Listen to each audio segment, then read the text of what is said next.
Assalamualaikum warahmatullahi wabarakatuh. Apa kabar anak-anak? Bertemu kembali dengan Pak Ansor dalam mata pelajaran Bina Fikih untuk kelas 4. Kita kembali akan membahas pelajaran 3 bersuci dari haid bagian ketiga. Pada bagian ketiga ini kita akan membahas hal-hal yang dilarang ketika haid. Baiklah, mari kita mulai.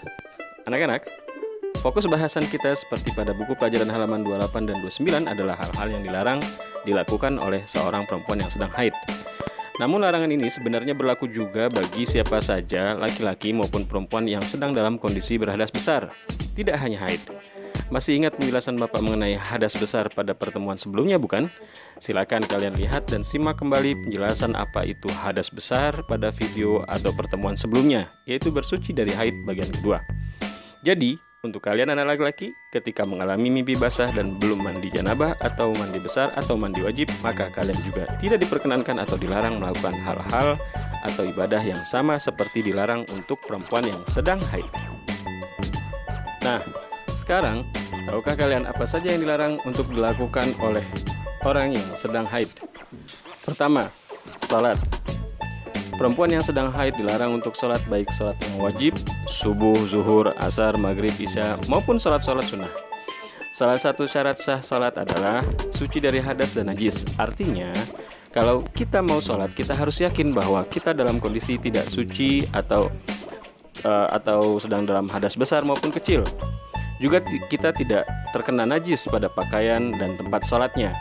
Bagi yang mengalami haid, tunggu sampai haidnya selesai dan langsung tanpa ditunda lagi, segera mandi wajib dan segera laksanakan kewajiban sholat wajibnya. An Aisyah qalat, qala Nabi sallallahu alaihi wasallam, idza aqbalatil haidatu fada'iyas salah. Muttafaq alaih.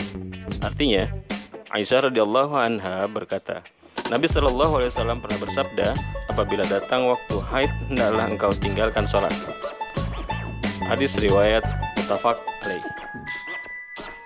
Kedua, dilarang berpuasa, baik berpuasa wajib seperti puasa di bulan Ramadan atau puasa pengganti puasa yang tertinggal pada bulan Ramadan. Biasa kita sebut puasa qada Ramadan. Dilarang juga berpuasa sunnah seperti puasa pada hari Senin dan Kamis atau puasa sunnah lainnya. Kenapa dilarang? Karena salah satu syarat sahnya puasa adalah tidak dalam kondisi hadas besar. Bagaimana yang berhadas kecil? Hadas kecil tidak menggugurkan atau menghalangi seseorang untuk berpuasa. Kalau ia ingin berpuasa sunnah, silahkan berpuasa. Kalau ia harus berpuasa wajib seperti di bulan Ramadan, maka ia tetap wajib berpuasa. An Nabi Sa'id radhiyallahu an qala Nabi sallallahu alaihi wasallam, alaysa idza hadat lam tusalli wa lam tasum. Rawahul Bukhari. Abu Sa'id radhiyallahu an berkata, Rasulullah sallallahu alaihi wasallam bersabda, bukankah perempuan yang haid tidak mengerjakan salat dan puasa? Hadis riwayat Bukhari. Selanjutnya, apalagi yang dilarang? Yang ketiga, berdiam di masjid. Kalau hanya melintas masih diperbolehkan.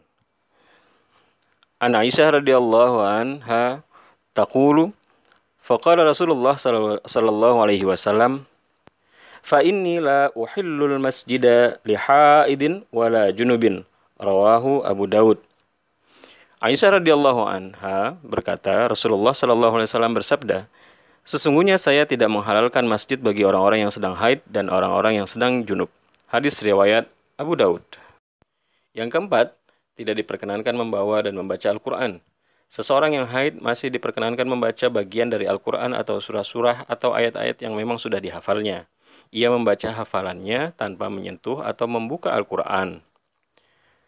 An Nabi Umar radhiyallahu anin Nabi sallallahu alaihi wasallam qala, la taqra'ul haidu walal junubu minal Qur'ani syai'a.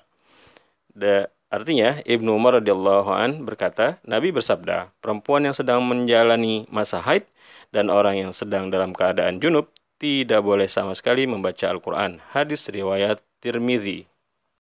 Yang kelima, tawaf atau mengelilingi Ka'bah sebanyak 7 kali, baik tawaf wajib maupun sunnah. tawaf wajib seperti tawaf yang dilakukan ketika seseorang dalam ibadah haji atau umroh. Karena tawaf memang menjadi rukun dari haji atau umroh. Maksudnya, menjadi rukun haji atau umroh adalah kalau seseorang berhaji atau umroh tidak melaksanakan tawaf, maka haji atau umrohnya batal atau tidak sah. Sementara tawaf sunnah seperti ketika seseorang memasuki Masjidil Haram, ia melakukan tawaf sebagai ganti dari salat sunnah tahiyatul masjid. Anak-anak, demikianlah hal-hal yang dilarang ketika seseorang sedang menjalani haid atau berhadas besar. Semoga yang Bapak sampaikan mudah kalian pahami dan dapat dipraktekkan. Sampai di sini bahasan kita kali ini, insya Allah kita bertemu di kesempatan berikutnya. Wassalamualaikum warahmatullahi wabarakatuh.